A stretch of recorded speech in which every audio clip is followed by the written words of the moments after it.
আসসালামু আলাইকুম ওয়া রাহমাতুল্লাহি ওয়া বারাকাতুহু। বিসমিল্লাহি ওয়াল হামদুলিল্লাহি ওয়াস সালাতু ওয়াস সালামু আলা রাসূলিল্লাহ ওয়া আলা আলিহি ওয়া আসহাবিহি ওয়া মান ওয়ালা ওয়া বা'দ। ফাকাদ ক্বালা আল্লাহু তাআলা ফিত তানসিরিল আজিজ ওয়া ফুরকানিহিল কাদীম। আউযু বিল্লাহি মিনাশ শাইতানির রাজীম। বিসমিল্লাহির রাহমানির রহিম। ওয়া লা তুফসিদু ফিল আরদি বা'দা ইসলাহিহা। সাদাকাল্লাহুল আযীম।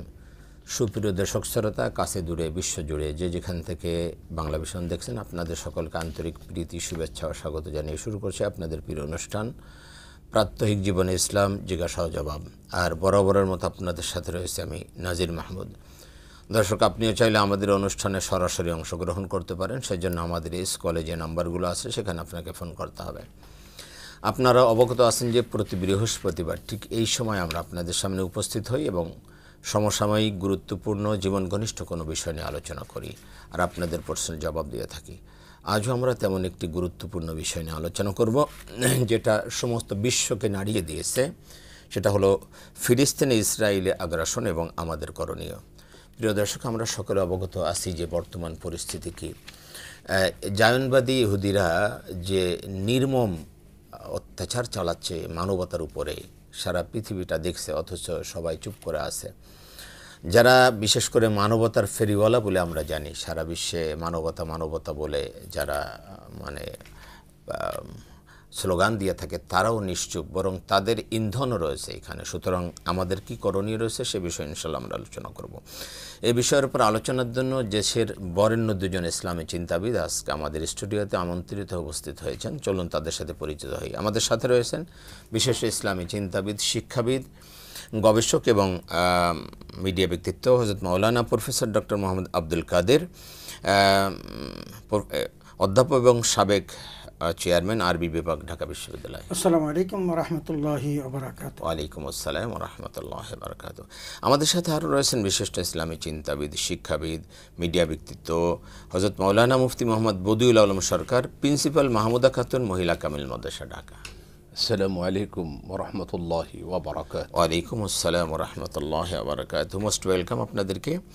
আমি প্রথমেই ডক্টর আব্দুল কাদের আপনার কাছে আসবো যে আমরা যেটা দেখতেছি সারা পৃথিবীতে যে ইসরায়েলি যে বর্বর হামলা, জাহিলি যুগকেও হার মানিয়েছে। আমরা দেখেছি ছোট্ট ছোট্ট নিষ্পাপ শিশুদেরকে তারা কীভাবে হত্যা করছে, নিষ্পাপ একেবারে, এবং যে মানবতা বিরোধী কাজ তারা করছে, যেটা ইসরায়েলের এই কাজকে ঘৃণা জানানোর জন্য মুসলমান হওয়া দরকার নেই। সামান্য মানবতা কারোর মধ্যে থাকলেই সে আসলে এটাকে ঘৃণা জানাবে। আপনি এই জায়গায় কী বলবেন যে তাদের এই আগ্রাসন এবং আমাদের করণীয়? ধন্যবাদ। বিজ্ঞ উপস্থাপক চমৎকার বলছিলেন। আসলে আমাদেরকে প্রথমেই যেতে হয় যে এর প্রতিষ্ঠা ইতিহাস নিয়ে কিভাবে আসলো। এই প্রতিষ্ঠা মসজিদুল আকসা প্রতিষ্ঠা করেন হযরত ইব্রাহিম আসলামের বাইতুল্লাহ তৈরি করার 40 বছর পর তার নাতি ইয়াকুব আলাইহিসসালাম। তারপরে ইউসুফ ইসলামের বংশধর হযরত দাউদ ইসলামের ছেলে সুলাইমান আলাইহিসসালাম তিনি মসজিদুল আকসা পুনর্নির্মাণ করেন এবং তিনি রমজান মাসের শেষ শুক্রবার এই জেরুজালেম নগর প্রতিষ্ঠা করেন। আমরা দেখি এখনও মাহে রমাদানের শেষ শুক্রবারকে ইয়া দিবস আল কুদুস দিবস পালন করা হয়। তো তারপরে এই মসজিদুল আকসার সাথে তো মুসলমানদের একটা বিরাট একটা সম্পর্ক জড়িত, যেহেতু নবীদের দ্বারা প্রতিষ্ঠিত অসংখ্য নবীদের মাজার এখনও সেখানে আছে। এবং সেই কেবলাকে একসময় যেটা আমাদের কেবলাও ছিল, রাসূল আকরাম সাল্লাল্লাহু আলাইহি ওয়াসাল্লাম মক্কা থেকে মদিনা হিজরত করেন, তখন কিন্তু 1.5 বছর তিনি এই মসজিদে আকসার দিকে ফিরে নামাজ পড়েছেন। তো আমরা যদি বলি যে আমাদের প্রাণের স্পন্দন হলো বা মসজিদুল আকসা, রাসূল আকরাম সাল্লাল্লাহু আলাইহি ওয়াসাল্লাম যে 3টি মসজিদে জিয়ারতের উদ্দেশ্যে যাওয়া জায়েজ বলেছেন, তার মধ্যে মসজিদুল আকসা একটি। সেই মসজিদুল আকসা 1968 সালে মুসলমানদের কাছ থেকে তারা জবরদখল করে নিয়ে যায়। তার আগের অনেক ইতিহাস আছে, হয়তো সময় আসলে সেগুলো আমরা বলবো। কিন্তু গত 1.5 বছর আমরা যা দেখছি সেটা হলো একেবারে নির্মমতার, পাশবিকতার সর্বশেষ অবস্থায়। আপনি যে কথা বললেন, একটা চমৎকার একটা ল্যাঙ্গুয়েজ ইউজ করেছেন যে মুসলমান হওয়া লাগবে না, যদি মানবতা যদি কারোর মধ্যে থাকে তাহলে তিনি দেখবেন যে একটা শহর যেখানে তাদের নিজস্ব আবাসভূমি ছিল, বসতি ছিল, উপরে ছাদ ছিল, বিল্ডিং ছিল যেখানে তারা বসতি করতেন, এখন সেটা একটা বিরান ভূমি, সেখানে কোনো মানুষের কোনো অস্তিত্ব নেই। আপনি যদি এটাকে যুদ্ধ বলেন সেটা ভুল হবে, কারণ যুদ্ধটা হলো দুটো পক্ষ সমান থাকে, এই পাশ থেকে যুদ্ধ হয়, ওই পাশ থেকে যুদ্ধ হয়, কিন্তু গোলাগুলির তো কিছুই হচ্ছে না। বরং আমরা দেখি অ্যামনেস্টি ইন্টারন্যাশনালের মতো একটা অপদার্থ বা বিশ্বের বাঘা বাঘা যারা, আমি যে মোরলদেরকে বলবো, যারা এখানে এসে শুধু অস্ত্র শস্ত্র দিয়েই তারা সাহায্য করেনি, বরং আরও তারা এদের জন্য সমবেদনা জ্ঞাপন করেন। সেই আমেরিকা, ব্রিটেন সহ বা জার্মানি সহ তারা যেভাবে মুসলমানদেরকে নিধন করার চেষ্টা করছে ধর্ম বর্ণ নির্বিশেষে, আমার মনে হয় এটা একটা তিরস্কারের জায়গা, একটা নিন্দার জায়গা। আমাদের দুঃখ লাগে আমাদের চতুষ্পার্শ্বে যে সমস্ত মুসলিম দেশগুলো আছেন, মুসলমানরা আছেন, তাদের প্রতি তাকালে যে তারা কতটা অসহায়। রাসূল আকরাম সাল্লাল্লাহু আলাইহি ওয়াসাল্লাম তাদের এই অসহায়ত্ব আগেই বলে দিয়েছেন যে তারা এতটা অসহায় পড়বেন, কারণ তাদের সামনে আল্লাহ রাব্বুল আলামিন অনেকগুলো এক্সাম্পল পবিত্র কোরআন কারীমের দিয়েছেন, এবং এটাও বলেছিলেন তারা কোন আশায় বসে আছে আমি জানি না, তারা যদি এখনও সোচ্চার না হয় তাহলে শুধু ফিলিস্তিনের উপর যে এই রক্তের বন্যা বয়ে যাচ্ছে এমনটি নয়, আশেপাশে যারা আছে তারাও কিন্তু এর শিকার হবেন, আজকে নয় টুডে অর টুমরু, তাদের এই জন্য পরিণতি ভোগ করার জন্য অপেক্ষা রাখতে হবে। এদের তো জায়নবাদীদের মূল টার্গেট হলো যে তারা একদম মিশরের নীলনদ থেকে ইরাকের মানে ফুরাত নদী পর্যন্ত পুরো জায়গাটা তারা দখল করে নিয়ে এখানে তারা একটা ইহুদি রাষ্ট্র গঠন করবে, এটা তাদের নীল নকশা মূলত। তো এখন এই যে নীল নকশা বাস্তবায়ন করার জন্য তাদের যা করণীয় দরকার তাই করছে। কিন্তু আমি যদি বলি যে আল্লাহ তাআলা কি বলেছিলেন সূরা মায়েদার 51 নম্বর আয়াতে বলেছিলেন, ইয়া আইয়ুহাল্লাযীনা আমানু লা তাত্তাখিযুল ইয়াহুদা ওয়ান নাসারা আউলিয়া বা'দুহুম আউলিয়াউ বা'দ। এখানে স্পষ্ট করে বলেছেন ইহুদি এবং খ্রিস্টানদেরকে তোমরা কখনো বন্ধুরূপে গ্রহণ করো না, তারা তোমাদের একে অন্যের কোনো বন্ধু হতে পারে না, এবং পরস্পরের বন্ধু। ওমা ইয়াতাওয়াল্লাহুম মিনকুম ফাইন্নাহু মিনহুম, যদি তোমাদের মধ্যে কেউ তাদের প্রতি কি হয় অনুকম্পা প্রদর্শন করে তাহলে সেও কিন্তু ইহুদিদের মতোই বা নাসারাদের মতোই হয়ে যাবে। তার মানে এখানে কোনো ছাড় দেওয়ার কোনো সুযোগ নেই। আল্লাহ তাআলা অন্যত্র বলেছেন লা ইয়াত্তাখিযুল মুমিনুল কাফিরিনা আউলিয়া মিন দুনিহিম। জি, আপনার এই আয়াত আবার শুনবো, আমি একটা ফোন নিয়ে আসবো। দর্শক আসসালামু আলাইকুম। আসসালামু আলাইকুম। ওয়ালাইকুম আসসালাম ওয়া রাহমাতুল্লাহ। কে বলছেন, কোথা থেকে বলছেন? আমি দিনাজপুর থেকে অপু বলছিলাম। আমার দুটো বিষয় জানার আছে। প্রথমত শাওয়াল মাসের যে রোজা, এই শাওয়াল মাসের রোজার ফজিলতটা জানতে চাই, আর দ্বিতীয়ত যে আমরা ওই রমজান মাসে যে ফরজ রোজাগুলো ছিল সেই কাজা রোজাগুলো যদি কাজা হয়ে থাকে সেটা আগে আদায় করা জরুরি নাকি শাওয়াল, কোনটা আগে করব আমরা? আর আরেকটা বিষয় আমার জানার আছে, সেটি হচ্ছে ইমাম মাহাদি এবং দজ্জালের যে আগমন, এই আগমনটাকে আমরা কিভাবে দেখবো এবং তাদের ভূমিকা কেমন হবে এটা একটু জানতে চাই। জি ধন্যবাদ, আপনি আমাদের সাথে থাকেন, আমরা ইনশাল্লাহ জবাব দিব। আমি আসব মুফতি বদিউল আলম সরকার আপনার কাছে।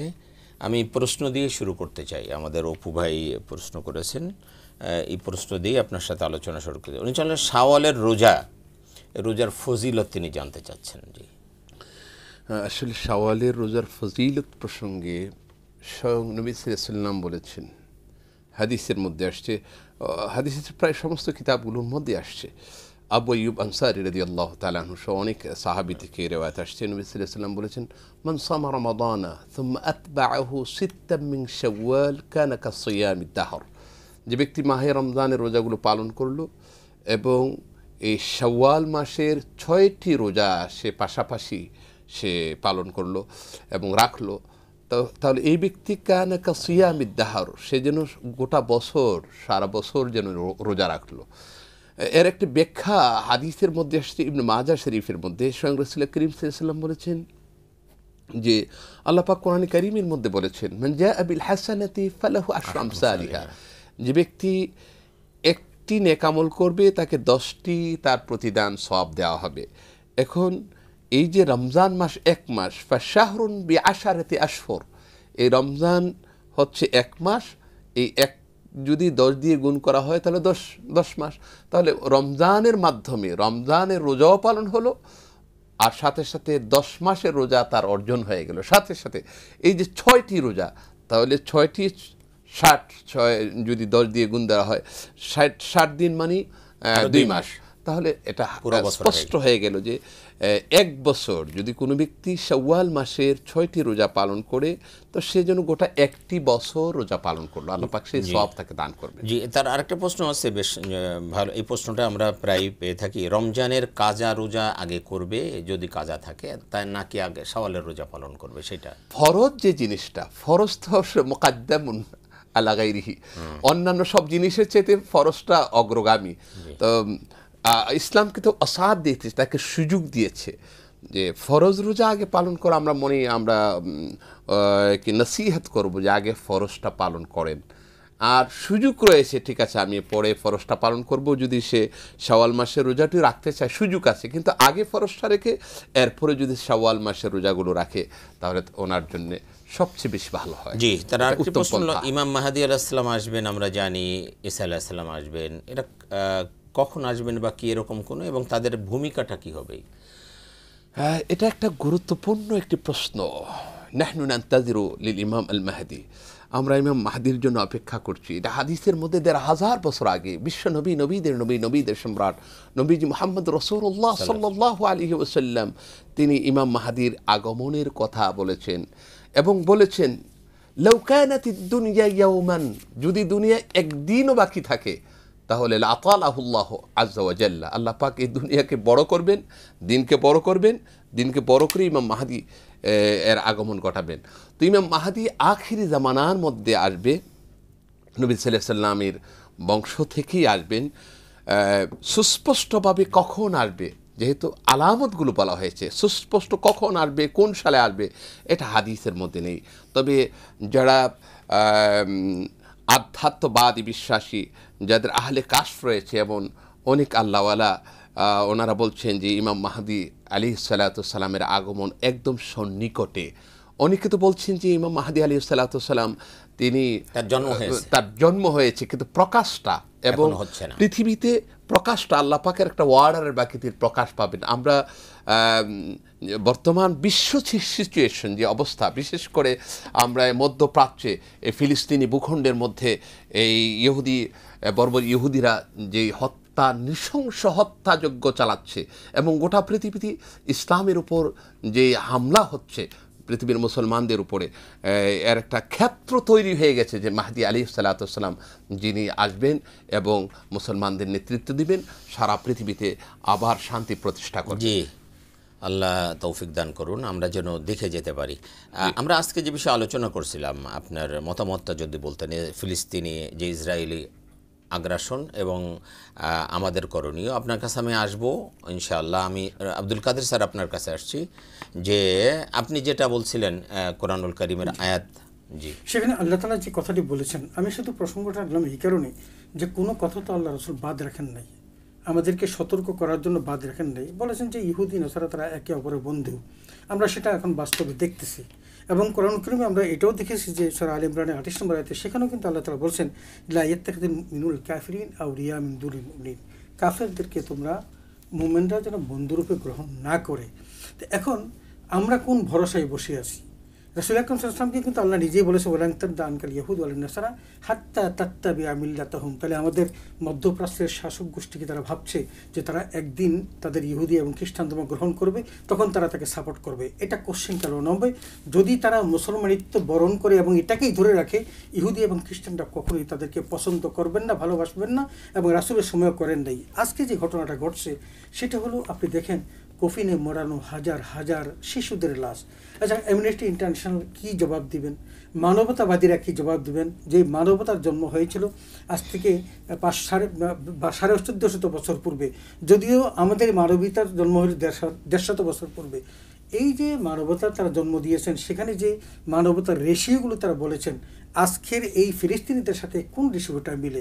তারা যুদ্ধের কোন অঙ্গনটাকে এটা সে মিলাতে পারবেন? কারণ রাসূল আকরাম সাল্লাল্লাহু আলাইহি ওয়াসাল্লাম যেগুলো বলেছেন সেগুলো বাদই দিলাম, তাদের যে চার্টার আছে সেই চার্টারের মধ্যেও কিন্তু নারী শিশুদের উপর আক্রমণ করার কোনোভাবেই বৈধতা নেই। কিন্তু এখন কেন করা হচ্ছে? তাহলে বোঝা যাচ্ছে এটা নীল নকশা। তার মানে মুসলমানদের সন্তানদেরকে, নারীদেরকে বাঁচিয়ে রাখা হবে না, এবং এই গাজা উপত্যকা থেকে বা রাফা থেকে একেবারে নির্মূল করে দিয়ে, তাদেরকে সরিয়ে দিয়ে তাদের এজেন্ডা বাস্তবায়ন করা হবে। এখন আপনি তাকিয়ে দেখবেন স্যাটেলাইটকে যখন ওই গাজাকে দেখানো হয়, একটা বিল্ডিং আর কোনো অবশিষ্ট নেই, কোনো মানুষও সেখানে নেই। তার মানে তারপরে ডিক্লারেশনটা হলো চলে যেতে হবে। তার মানে 18 মাসের যে বর্বরচিত হামলা, এই হামলার মধ্যে শুধু ফিলিস্তিনি জনগণই পৃথিবী থেকে বিদায় নেন। তাদের সাম্রাজ্য, তাদের আধিপত্য, তাদের শাসন ক্ষমতা, তাদের সব কিছু একেবারে শেষ ধুলায় মিশিয়ে দেওয়া হয়েছে। এবং এটা তাদের এমন একটা অবস্থা যে তারা মুসলমানদেরকে নিশ্চিহ্ন করতে চায়। এখনও যদি আমাদের বুঝ জ্ঞান না আসে, আমরা যদি সালাউদ্দিন আইয়ুবীর মতো কোনো একজন ব্যক্তিকে যদি আমরা আমাদের ত্রাণ করতে না পাই, তাহলে আমার মনে হয় মুসলিম বিশ্ব। ধন্যবাদ আপনাকে, চমৎকার বলছিলেন। আমি মুফতি বদিউল আলম সরকার আপনার কাছে আসছে। আজকে আমাদের যে আলোচনা ফিলিস্তিনে ইসরায়েল আগ্রাসন এবং আমাদের করণীয়, আমরা যদি দেখি বিশ্ব নেতাদের দিকে যদি তাকাই, আমরা দেখতেছি আমেরিকা বা ইউরোপ যারা আছে কেউ কিন্তু খুব বড় রকম কোনো ভূমিকা রাখছে না। ইভেন আমরা যদি দেখি আমেরিকার সাধারণ মানুষ কিন্তু এর বিরুদ্ধে ফুঁসে উঠছে। আপনি দেখবেন বিভিন্ন জায়গায় বিভিন্ন ধরনের স্লোগান হচ্ছে, ইউনিভার্সিটিগুলোতে ছাত্ররা স্লোগান দিচ্ছে ইসরায়েলের বিরুদ্ধে। ইউরোপে ওরকম দেখা যাচ্ছে বিভিন্ন জায়গায়। কিন্তু রাষ্ট্র ক্ষমতায় যারা বসে আছে তারা কিন্তু এই জালিমদেরকেই সহযোগিতা করে যাচ্ছে। আপনি যদি দেখেন বর্তমানে আমেরিকান যারা ক্ষমতা আছে তারা তো ক্ষমতায় এসেই মানে ঘোষণা দিয়েছে যে গাজাকে এটা নরকে পরিণত করা হবে। আস্তাগফিরুল্লাহ আল আযীম। এটা যদি হয় ক্ষমতার অবস্থা, এটা তো একটা তাদের আছেই, কিন্তু সাথে সাথে এটাও বলবেন যে আমাদের যাদের মুসলমান শাসকরা আছে তারা কি জবাব দিবে? মুসলমান যারা আছে তারা কি জবাব দিয়ে দিবে? এর চতুর্দিকে যারা পাওয়ারফুল মুসলমান আছে বা যারা আছে তারা কি জবাব দিবে? এ বিষয়ে আপনার কাছে আমরা জানবো। একটা ফোন নিয়ে আসবো। দর্শক আসসালামু আলাইকুম। হ্যালো, আসসালামু আলাইকুম। আসসালামু আলাইকুম ওয়া রাহমাতুল্লাহ। ওয়ালাইকুম আসসালাম ওয়া রাহমাতুল্লাহ। কে বলছেন, কোথা থেকে বলছেন? জি, আমি হুজুর লালমনিরহাট ডিস্ট্রিক্ট থেকে বলছিলাম, পাটগ্রাম থানা, বুড়িমারি। আমার নাম মোহাম্মদ আবেদুর রহমান। জি, আপনার প্রশ্ন। আমার প্রশ্ন হচ্ছে হুজুর, আমাদের এখানে গত ঈদুল ফিতরের যে ঈদুল ফিতরের নামাজ পড়েছে আমাদের যে মসজিদের ইমাম সাহেব, উনি ওই ঈদগাহ ময়দানে জি উনি ওই তকবীর ছাড়া আমাদেরকে নামাজ পড়াইছে। নামাজটা কি আমাদের হয়েছে? মানে অতিরিক্ত তাকবীর দেওয়া হয় নাই তো? জি। আচ্ছা, ঠিক আছে, আপনি আমাদের সাথে থাকুন, আমরা জবাব দেবো ইনশাআল্লাহ। জি, আমি মুফতি বদিউল আলম আপনার কাছে আসছি। আমরা আলোচনার শুরুতে এই প্রশ্নটার উত্তর দিতে চাই। আবেদুর রহমান তিনি জানতে চেয়েছেন যে তাকবীর ছাড়াই আসলে তিনি ঈদের নামাজ পড়িয়ে ফেলেছেন। ধন্যবাদ ভাই, অত্যন্ত চমৎকার একটি প্রশ্ন করার জন্য। ঈদের জামাত, ঈদের নামাজটা হচ্ছে একটা ওয়াজিব নামাজ, জি, এবং তাকবীরগুলো দেওয়া ওয়াজিব। এখন যেহেতু জম্মে গাফির, ঈদের মধ্যে অনেক বড় জামাত থাকে, ছোটোখাটো জামাত থাকে না। জম্মে গাফির যেখানে হয়, আপনি সমস্ত আইম্মায়ে কেরামের একটি ফতোয়া হচ্ছে যে জম্মে গাফিরের মধ্যে যদি কেউ ওয়াজিব ছুটে যাওয়ার পর সুসেজদা না দেয় তাহলে তার নামাজটা হয়ে যায়। জম্মে গাফির মানে বহু লোকের সমাগম, জম্মে গাফির বহু লোকের সমাগম। ঈদের জামাতে সাধারণত অনেক লোকের সমাবেশ ঘটে। আর উনি দিতে পারতেন, এখন তো দেয় নেই। উনি তো দিতে পারতেন পরবর্তী একটা সুযোগ করে, যেহেতু দেয় না, এখন আমরা বলবো যে নামাজটা হয়ে গেছে। নামাজ হয়ে গেছে আব্দুর রহমান ভাই, নামাজ হয়ে গেছে, নামাজের কোনো সমস্যা হবে না। এটা একটা ওয়াজিব তরক হয়েছে, এটা সহসিজদা দিতে পারতেন, কিন্তু নিয়ম হলো যে অনেক লোক যেখানে সমবেত হয় সেখানে সাহসিজদা না দিলেও নামাজ হয়ে যাবে। যে আমরা যে আলোচনায় ছিলাম সে আলোচনা যদি আপনি বলতেন যে আমরা কি করব, আমাদের শাসক যারা রয়েছেন, বড় বড় পারমাণবিক শক্তিও আছে মুসলমান রাষ্ট্র, তারা কিছুই বলছে না। এটা গোটা পৃথিবীর বিবেকবান প্রত্যেকটি মানুষের একটি প্রশ্ন যে তারা কি করছে, তাদের দায়িত্বটা কি ছিল। আমরা যদি কোরআনের দিকে যদি তাকাই তাহলে তো আমরা দেখি যে সূরাতুন নিসায়ের মধ্যে আল্লাহ সুবহানাহু ওয়া তাআলা বলেছেন, ওয়ামা লাকুম লা তুকাতিলুনা ফি সাবিলিল্লাহি ওয়াল মুস্তাদআফিনা মিনার রিজালি ওয়ান নিসাই ওয়াল বিলদান আল্লাযীনা ইয়াকুলুনা রাব্বানা আখরিজনা মিন হাযিহিল ক্বরিয়াতি যালিমি আহলুহা। এই যে একটি দোয়া এই মাজলুম জনগোষ্ঠী করছেন, তাদের পক্ষে যুদ্ধে অবতীর্ণ হওয়া এটা ছিল ফরজ। সূরাতুন নিসার ৭৫তম আয়াত, ওমা লাকুম লা তুকাতিলুনা ফি সাবিলিল্লাহ, তোমরা কেন যুদ্ধ করছো না, জিহাদ করছো না, কেন তোমরা ঝাঁপিয়ে পড়ছো না আল্লাহর রাস্তায়? ওই সমস্ত লোকদের জন্যে যারা পৃথিবীতে নির্যাতিত, নিষ্পেষিত, এবং যারা আল্লাহ সুবহানাহু ওয়া তাআলার কাছে দোয়া করছে, রব্বানা আখরিজনা মিন হাদিল কারিয়াতি যালিমি আহলুহা, হে আল্লাহ এই জনপদের মধ্যে নির্যাতন হচ্ছে, আমরা নির্যাতিত, নির্যাতন করছে জালেমকারীরা, তাদের থেকে বের করে দাও। এখন আমরা প্রথমেই বলবো যে আমরা অমুসলিমদেরকে বাদ দিলাম। আপনি প্রথমেই যেমন বললেন যে আমেরিকা বা অন্যান্য যারা রাষ্ট্র ক্ষমতায় যারা আছেন, ওনারা তো না পারে এক মুহূর্তের মধ্যে সব শেষ করে দেয়। আর এটা তারা এমনই করবে, আমরা ইতিহাস থেকে যে শিক্ষাটা পেয়েছি। কিন্তু মুসলিম হয়ে মুসলমানদের প্রতি যে দায়িত্ব এবং তার ইমানই যে দায়িত্ব এবং তার ইমান যেই বিষয়টা তাকে শিক্ষা দিচ্ছে, নবীজি সাল্লাল্লাহু আলাইহি ওয়াসাল্লাম যে বিষয়টা সুস্পষ্টভাবে তার উপর দায়িত্ব অর্পণ করেছেন, আল্লাহ পাক যেটা ফরজ করে দিয়েছেন, সেই ফরজকে আজকে তারা ভায়োলেট করছে, আজকে ফরজকে এড়িয়ে যাচ্ছে। শুধু এড়িয়ে যাচ্ছে না, বিবেক শূন্য কাজ করছে। জি, আমি আসছি ডক্টর আব্দুল কাদের আপনার কাছে, যে আজকে আমাদের যে বিষয়টা আল্লাহ রাব্বুল আলামিন আমাদেরকে বারবার সতর্ক করেছেন তাদের ব্যাপারে, কিন্তু আমরা আসলে সতর্ক হই না, এবং নিজেরা বহু অর্থ আছে মুসলমানদের, বহু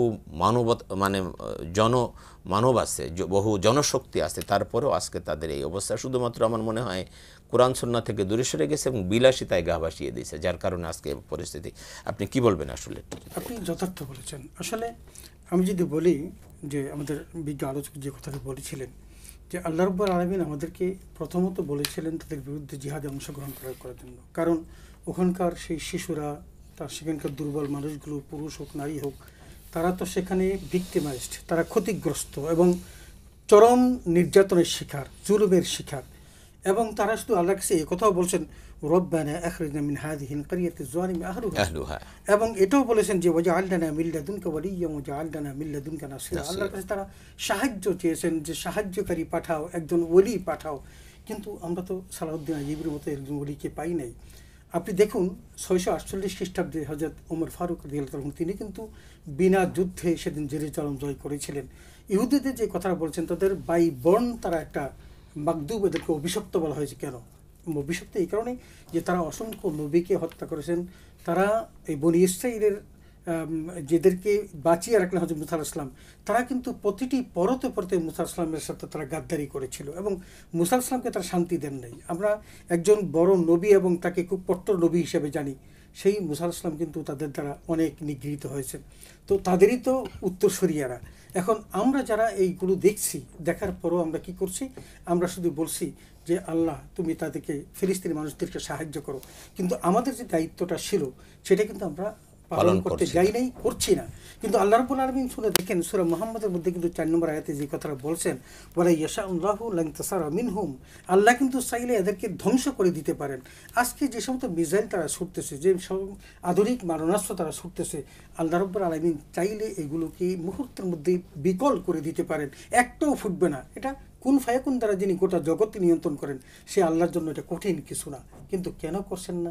আল্লাহ তো পারেন মিটিয়ে দিতে, কিন্তু আল্লাহ বলছেন ওয়ালাকিন ইয়াবলুয়া বা'দাকুম বিবাদ, তিনি একের দ্বারা অন্যকে তিনি কি করেন? পরীক্ষা করেন। আজকে আমরা যারা এখানে নির্বিঘ্নে ঘুমাচ্ছি, একেবারেই নির্লিপ্ত, আমরা কোনো চিন্তাও করছি না যে ফিলিস্তিনিদের উপর কী ঘটছে। মুসলিম বিশ্ব চতুর্দিকে আছে, যদি তারা থুতুগুলো ফেলে তাহলে 8000 বর্গমাইল এই ইসরায়েল রাষ্ট্র এটা ওই সাগরে ভেসে যাবে। কিন্তু সেই কাজটা আমরা করছি না। প্রত্যেকেই আমরা নিজেরা বিভোর হয়ে আছি, নিজেদের এই আনন্দের মধ্যে মত্ত হয়ে আছি। কিন্তু আল্লাহ বলেন যে আমি শুধু এই প্রতিশোধ নিচ্ছি না, আমি ওই মানুষগুলোকে পরীক্ষা করতেছি যে তারা আগিয়ে আসে কিনা। কারণ তাদের যে দায়িত্বটা ছিল, যদি তারা এটা ভাবে আম হাসিবতুম আন তাদখুলুল জান্নাতা ওয়ালাম্মা ইয়ালামিল্লাহু আল্লাযীনা জাহাদু মিনকুম ওয়া ইয়ালামাস সাবিরিন, কারণ আল্লাহ তাআলা কিন্তু আপনাকে আমাকে সবাইকে কিন্তু পরীক্ষা করবেন এবং পরীক্ষার দ্বার উন্মুক্ত আছে। আমরা এই সমস্ত জায়গাতে কতটা আত্মবিসর্জন দিতে পারছি, নিজের জীবন, নিজের রক্ত, নিজের সম্পদ আমরা কতটা খরচ করতে পারছি, এটা কিন্তু আমার আল্লাহ তাআলা কী করবেন? দেখবেন, পরীক্ষা করবেন, দেখবেন। এই জন্য আরেকটা আয়াতে কিন্তু আল্লাহ বলছেন আফাহাসিবান নাস আন ইউতরাকু আন ইয়াকুলু আমান্না ওয়া হুম ইয়াফতারুন, যে তুমি যদি বলো যে আমি ঈমান এনেছি আর তাতেই আল্লাহ তোমাকে জান্নাতে পাঠিয়ে দিবেন, এমনটি না। তোমাকে পরীক্ষা ছাড়াই করবেন, পরীক্ষা ছাড়া তোমাকে দিবেন না। অতএব আমরা মুসলিম বিশ্ব যারা এখন নির্লিপ্ত আছি, আমরা চতুষ্পার্শ্বে যারা আছি, যারা একেবারে ঘুমাচ্ছি নাক ডেকে, তাদের জেনে রাখা উচিত এই ফিলিস্তিনের পর আবার তাদের পালা আসবে এবং সেদিন কিন্তু তাদের দিকে কেউ আর ফিরে তাকাবে না। তবে আমরা এটা বিশ্বাস করি যে আল্লাহ তাআলা আমাদেরকে অভয় দিয়েছেন, ওয়ালা তাহিরু ওয়ালা তাহজানু ওয়া আনতুমুল আ'লাউনা ইন কুনতুম মুমিনিন। আমরা যদি মুমিন হই, আল্লাহ বলছেন যে তোমরা কি করো না, যে তোমরা তোরা নির্লিপ্ত হও না এবং তোরা পেরেশান হও না, এবং তোমরা যদি মোমেন হও তাহলে তোমরা বিজয়ী হবে। আমরা এই আশায় প্রত্যাশায় আছি যে ফিলিস্তিনরা ধ্বংস হবে না, ইনশাআল্লাহ তারা বিজয়ী হবে এবং তারা এই গোষ্ঠীকে, ইহুদি গোষ্ঠীকে সর্বশেষ শান্ত করে দিয়ে তারপর তারা আবার বিজয়ীর বেশে এই ফিলিস্তিন রাষ্ট্র তারা কায়েম করবে ইনশাআল্লাহ। আমি আপনার কাছে সময় পেলে আবারও আসবো। আমি বদিউল আলম সরকার আপনার কাছে আসছি। আল্লাহ পাক কোরআনুল কারীমের মধ্যে বলছেন, ওয়া আ'ইদ্দু লাহুম মাসতাতা'তুম মিন কুওয়া ওয়া মির রিবাতিল খাইলি তুরহিবুনা বিহি আদুওয়াল্লাহি ওয়া আদুওয়াকুম ওয়া আখারিনা মিন দুনিহিম লা তা'লামুনাহুম আল্লাহু ইয়া'লামুহুম। এখানে কয়েকটি বিষয় আল্লাহ বলছেন যে তোমরা প্রস্তুত থাকবে, আর ওয়া আ'ইদ্দু লাহুম মাসতাতা'তুম, তোমাদের যতটুকু সাধ্য আছে সেই অনুপাতে তোমরা প্রস্তুত থাকবে তোমাদের শত্রুদের মোকাবেলায়। আমরা কি আসলে প্রস্তুত ছিলাম? আমরা কি আসলে সেইভাবে লেখাপড়া, জ্ঞান বিজ্ঞানে, তারপরে সব দিক থেকে আমরা কি সেভাবে প্রস্তুত ছিলাম? এই দায়িত্ব কি আমাদের নাই? আমাদের করণীয় আমরা আজকে বলছি, আসলে কি আমরা সেভাবে তাদের ব্যাপারে প্রস্তুত ছিলাম কিনা? ওয়া আ'ইদ্দু লাহুম মাসতাতা'তুম মিন কুওয়া ওয়া মির রিবাতিল খাইল, আপনি জান রিবাতিল খাইল বলা হয় তোমাদের অস্ত্র শস্ত্র, তোমাদের অশ্ব, তোমাদের যা কিছু আছে সব কিছুকে প্রস্তুত রাখবে এই শত্রুর মোকাবেলা। এবং বলছেন যে এমন আরেকটা শত্রু আছে যেটাকে তোমরা চেনো না, কিন্তু আমি আল্লাহ চিনি। মানে তোমাদের অদৃশ্য আরেকটা শত্রু আছে যাদেরকে তোমরা চেনো না, কিন্তু আমি আল্লাহ চিনি, তাদের ব্যাপারেও তোমরা সতর্ক থাকবে। মূলত এইসব শত্রুদের ব্যাপারে আমাদেরকে যথেষ্ট পরিমাণ শক্তি সঞ্চয় করে সবসময় প্রস্তুত থাকা দরকার ছিল। আমরা সেটা ছিলাম কিনা বা আছি কিনা, এই ব্যাপারে আপনি যদি আমাদের ব্যাপারে প্রথম হচ্ছে আমার পরিচয়টা জানা দরকার। আমি কে, আমার পাওয়ার কতটুকু, আমার সামর্থ্য, শক্তি, সম্মান, ইজ্জত কতটুকু। আল্লাহ সুবহানাহু ওয়া তাআলা কোরআন কারীমের মধ্যে তিনি বলেছেন, ওয়ালাকাদ কাতাবনা ফিজ যাবুরি মিন বা'দিদ যিকর আন্নাল আরদা ইয়ারিথুহা ইবাদিয়াস সালিহুন। এই বিষয়টা তাদের আগে অবগত হওয়া দরকার। আমি মনে করি যে গোটা পৃথিবীর একমাত্র বৈধ অধিবাসী, যোগ্য অধিবাসী হচ্ছে আল্লাহ পাকের নেক বান্দা যারা, অর্থাৎ ইমানদাররা। ইমানদার বান্দাগণই হচ্ছে আল্লাহ পাকের ইবাদিয়া সালিহুন, ইবাদু আস-সালিহিন। তো এই আল্লাহর নেক বান্দা ইমানদার, আমরা তো সেই জাতি। কুনতুম খায়রা উম্মাতিন উখরিজাত লিন-নাস, আমরা হচ্ছে পৃথিবীর সর্বশ্রেষ্ঠ জাতি। এখন আমরা এই সর্বশ্রেষ্ঠ জাতিটা আমরা নিজেদের জ্ঞানের মধ্যে আনতে পারি নাই। আমরা উপলব্ধি করতে পারছি না যে আমরা শ্রেষ্ঠ জাতি। কেন আল্লাহ পাক আমাদেরকে শ্রেষ্ঠত্ব দান করলেন? কোন দিক থেকে আমাদেরকে শ্রেষ্ঠত্ব দান করলেন? আমি মনে করি আল্লাহ পাক যে ইমানের যে নূরটা দিয়েছেন, এটা হচ্ছে আমাদের জন্য সর্বশ্রেষ্ঠ একটা প্রাপ্য। সর্বশ্রেষ্ঠ শক্তি হচ্ছে ইমানি শক্তি। একটা বান্দা যখন আল্লাহু আকবার বলে আওয়াজ করে, গোটা কাফেরদের, আপনি ইতিহাস খুঁজেন, গোটা কাফেরদের ভিত প্রকম্পিত হয়ে যায়। আজকে আপনি যে প্রস্তুতির কথা বললেন, আমি মনে করি যে প্রথম ইমানি প্রস্তুতিটা অথবা ইমানের পরিচয়টা, নিজের পরিচয়টা জেনে সামনে অগ্রসর হওয়া দরকার। আমরা যদি বুঝতে পারতাম যে এই শুধু ফিলিস্তিন কেন, গোটা পৃথিবীর ভূখণ্ডটা হচ্ছে মুসলমানদের জন্যে, আর আমরা বৈধ অধিবাসী, একমাত্র উত্তরাধিকারী আল্লাহ সুবহানাহু ওয়া তাআলার পক্ষ থেকে। অতএব মুসলমান হিসেবে এই বিষয়গুলো উপলব্ধির মধ্যে নিয়ে আসা এবং তার জন্যে জ্ঞান, বিজ্ঞান, প্রযুক্তি, তথ্য ইত্যাদির ক্ষেত্রে আমাদের অগ্রসর হওয়া দরকার। এখন বলবো না যে আমাদের পারমাণবিক বোমা আছে, কিন্তু কার জন্য রেখে দিল? আছে, মুসলিম বিশ্বের মধ্যে আছে। আমরা তো শক্তি সামর্থ্যের দিক থেকে তাদের থেকে কোনো অংশে কম নই, কিন্তু সেগুলো ব্যবহার করার জন্য যে ইমানি শক্তি দরকার, যে জজবা ইমানিয়া প্রয়োজন, সেটা কিন্তু নাই। সেটা ধ্বংস হয়ে গেছে। তার কারণ হচ্ছে কয়েকটি। এক ইমানের উপর অটুট থাকার জন্য যে আমল দরকার, যে এখলাস দরকার, যে তাকওয়া দরকার, যে মুহাব্বতুর রাসূল সাল্লাল্লাহু আলাইহি সাল্লাম দরকার, নবী প্রেম দরকার সাল্লাল্লাহু আলাইহি সাল্লাম, সেগুলো আমাদের মধ্যে নাই। আজকে না থাকার কারণে আমরা দুনিয়াকে প্রাধান্য দিচ্ছি, আর দুনিয়াকে প্রাধান্য দিতে যে আমরা পরকালকে হারিয়ে ফেলছি। অতএব আমি আজকে গোটা পৃথিবীর সমস্ত মুসলিম ভাইদেরকে বিনয়ের সাথে বলবো যে আমরা হচ্ছি পৃথিবীর সর্বশ্রেষ্ঠ জাতি। আজকে যে ইহুদি গোষ্ঠী এই শতাব্দীর নৃশংস গণহত্যা গাজার মধ্যে তারা চালিয়েছে এবং ধ্বংস করে দিয়েছে, আমরা আবার উদ্ধার করতে পারবো, আমরা আবার অতীত ইতিহাসে ফিরে যেতে পারবো যদি আমরা নিজেদের পরিচয় জানি, আমরা যদি অগ্রসর হই, আমরা যদি সিদ্ধান্ত গ্রহণ করি, আমরা যদি পরকালকে প্রাধান্য দিই, আমরা যদি আল্লাহওয়ালা হই। এর বিকল্প কোনো ব্যবস্থা আমাদের চোখের সামনে খোলা নেই। জি, ধন্যবাদ আপনার কাছে। আমি সময় পেলে আবারও আসবো। ডক্টর আব্দুল কাদের, আপনার কাছে আসছি যে আমরা যে আলোচনায় ছিলাম যে আমরা আসলে এই বাংলাদেশ থেকে আমাদের কাছে অনেকে জানতে চায় যে আমরা আসলে কি করতে পারি। আমরা তো এখান থেকে আসলে দোয়া করা ছাড়া তেমন কোনো কার্যক্রম আমরা করতে পারি না, বা আমরা অবশ্য আমাদের দেশ থেকে অনেকে কিছু সাহায্য পাঠানো হচ্ছে, মিছিল মিটিং যেগুলো হচ্ছে সেটাও একটা মোটামুটি কার্যকরী। আমরা আমাদের যতদূর আছে আমরা যতদূর করতে পারি এটা কিন্তু আমাদের করা উচিত, তাই না হলে অন্তত আমরা আল্লাহর কাছে জবাব দিতে পারবো যে আমার সাধ্য যতটুকু ছিল আমি সেটা করেছি। এটাও যদি না করি তো সেটা আসলে একটা, আমরা যদি দেখি আগামী শনিবার 12 তারিখে বিশাল একটা মিছিলের ব্যবস্থা করা আছে, মার্চ ফর ফিলিস্তিন, এরকম বড় ওরকম একটা মিছিলের ব্যবস্থা করা। আমাদের কথা হলো যে আমরা এখান থেকে যতটুকু সম্ভব সামর্থ্য অনুযায়ী আমরা তাদের পাশে দাঁড়াবো, অর্থাৎ আমাদের সহানুভূতি, আমাদের সম্পৃক্ততা তাদের সাথে আছে, তারা যে মাজলুম হচ্ছে সেই ব্যাপারে আমরা সহমর্মিতা জানাবো। সাথে জালিম যারা আছে তাদের প্রতি আমাদের ঘৃণা। এই জালিমদের ব্যাপারে আল্লাহ রাব্বুল আলামিন কোরআনুল কারিমে অনেকবার বলেছেন, অনেক কথা বলেছেন। আপনি যদি এই ব্যাপারে কিছু বলতেন। যে আসলে আপনি যে কথাটা বলেন এটা অত্যন্ত গুরুত্বপূর্ণ এই কারণে যে আমরা তো অনেক দূরে আছি, এবং আপনি এই কথাও জানেন যে গাজাতে ঢোকার যে সমস্ত রাস্তাগুলো তারা বন্ধ করে দিয়েছে। তারা এখন একটা জিনিস চেষ্টা করে, তারা কিন্তু ভাবে নাই যে 1.5 বছর তাদের যুদ্ধ করতে হবে। তারা ভেবেছিল যে 2-3 মাসের মধ্যেই ফিলিস্তিন নাস্তানাবুদ হয়ে যাবে, শেষ হয়ে যাবে।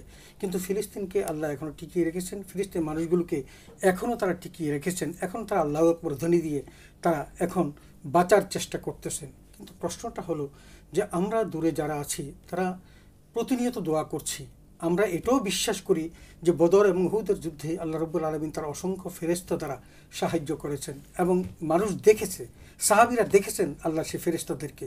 আল্লাহ পারলে এখনও সেই ফেরেশতা দিয়ে সাহায্য করতে পারেন। আমরা জানি যে আল্লাহ সাহায্য করবেন, কিন্তু আমাদেরকে পরীক্ষা করছেন।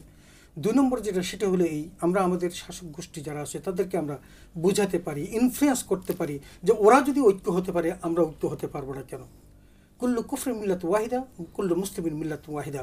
আমরা যদি দুটি শিবিরে বিভক্ত করে ফেলি এবং গোটা মুসলিম বিশ্ব যদি আমরা এক হয়ে যাই, আমরা যদি কথা বলি যে আমরা আমাদের সমস্ত রসদ আমরা ঢেলে দিব মুসলমানদের জন্য, যদি ইসরায়েল বন্ধ না করে তাহলে আমরা আমাদের তেল বন্ধ করব, আমাদের পেট্রোল বন্ধ করে দেব, আমার মনে হয় এটাই যথেষ্ট। শুধু তাই নয়, গোটা বিশ্বে এই ইসরায়েলি যে পণ্যগুলো আছে এই পণ্যগুলো যদি আমরা বয়কট করি তাহলে কিন্তু তারা অনেকাংশে কী হবে, তারা থেমে যাবে। কিন্তু আমরা এই কোনোটার মধ্যেই নেই। আপনি যদি একটু পিছনে ফিরে তাকান, 1914 সালে যখন প্রথম বিশ্বযুদ্ধ হয় তারপরে কিন্তু অটোমানদেরকে সরানোর জন্য ব্রিটেনের সাথে এই মুসলিম বিশ্ব এক হয়ে কিন্তু অটোমানদেরকে সরিয়েছিল। আমাদের অতীত ইতিহাস কিন্তু এরকমই বলে। সুতরাং আমরা তো গাদ্দার আগেই এরকম ছিলাম, এখনও তা করছি। আমি মনে করি আমাদের সুপার পাওয়ার যারা চতুর্দিকে আছে এবং 200 কোটির উপরে মুসলমান আছে এবং বেশ কিছু রাষ্ট্র তারা আণবিক শক্তির অধিকারীও আছে, আমার মনে হয় বিবেকের তাড়নায় হলো তারা যদি একটু ঘুরে দাঁড়ায়, তারা যদি আবার বলে যে আল্লাহু আকবার ধরিতে বিশ্ব কেঁপে উঠেছিল, সেই ধরি যদি তারা আবারও দিতে পারে, আমার বিশ্বাস শুধু ইসরায়েল নয় গোটা বিশ্বের ইহুদি গোষ্ঠী, কারণ তারা সংখ্যায় মাত্র 4%। আর আমরা মুসলমানরা কিন্তু 25%। এত কিছুর পরও যদি আমরা না পারি তাহলে এটা আমাদের জন্য অত্যন্ত কষ্টকর হবে, দুর্ভাগ্য হবে। কারণ দ্বিতীয় বিশ্বযুদ্ধের পর তারা যে কাজগুলো করেছিল, আপনি প্রস্তুতির কথা বললেন, কি প্রস্তুতি আছে? তারা কিন্তু যথেষ্ট প্রস্তুতি রেখেছে। তারা 1 নম্বর জাতিসংঘ তৈরি করেছে, এখন জাতিসংঘ তাদের ফেভারে কাজ করে।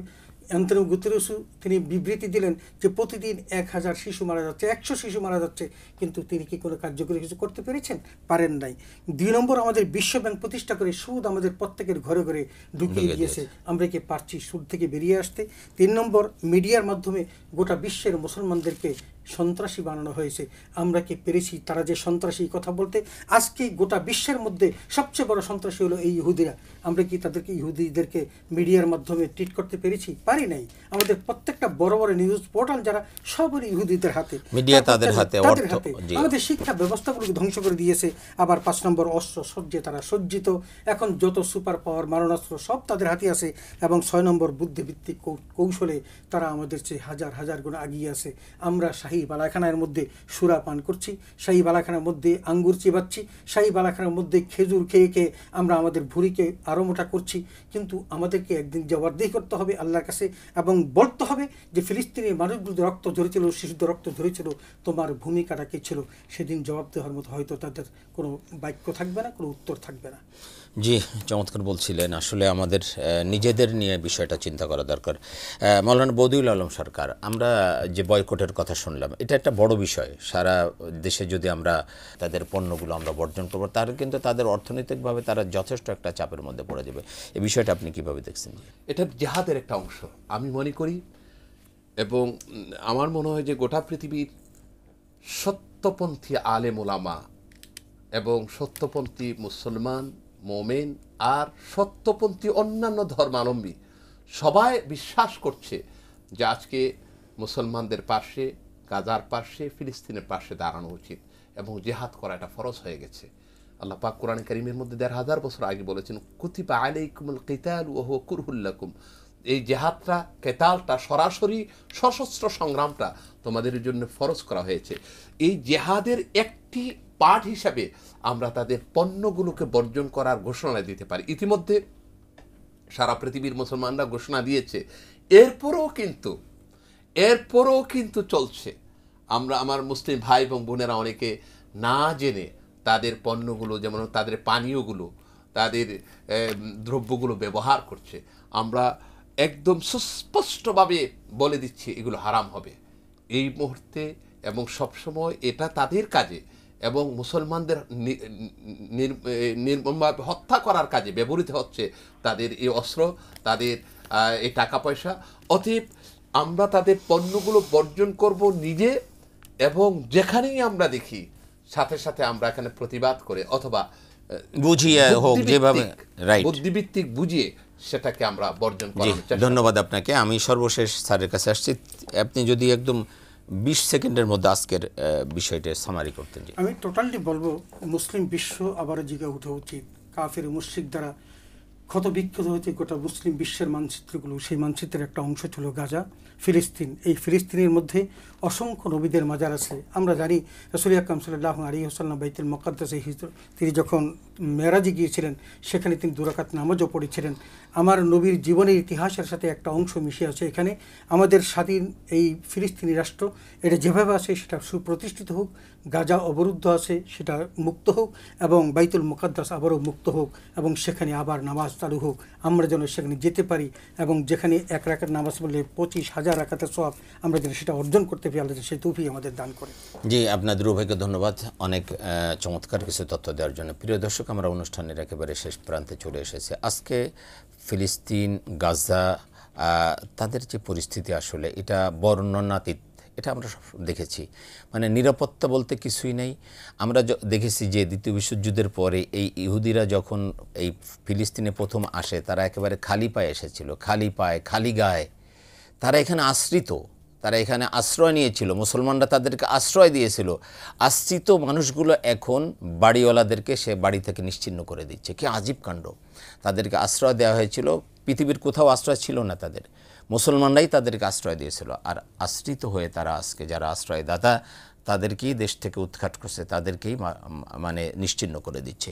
সুতরাং এই জুলুমের অবসান ঘটুক আমরা চাই। আল্লাহ রাব্বুল আলামিন গাজাবাসীর উপরে, ফিলিস্তিনবাসীর উপরে রহম করুন, এই প্রত্যাশা আমরা করছি। আল্লাহ পাক হেফাজত করুন, মানবতাকে হেফাজত করুন, আল্লাহ মুসলমানদেরকে হেফাজত করুন, এই আশা ব্যক্ত করে আল্লাহর কাছে এই কামনা করে আজকের অনুষ্ঠান থেকে বিদায় নিচ্ছি। দেখা হবে ইনশাআল্লাহ আগামী বৃহস্পতিবার ঠিক এই সময়। আপনাদের ইহকালীন পরকালীন কল্যাণ কামনা করে আজকে বিদায় নিচ্ছি। আল্লাহ হাফিজ। আসসালামু আলাইকুম ওয়া রাহমাতুল্লাহি ওয়া বারাকাতুহু।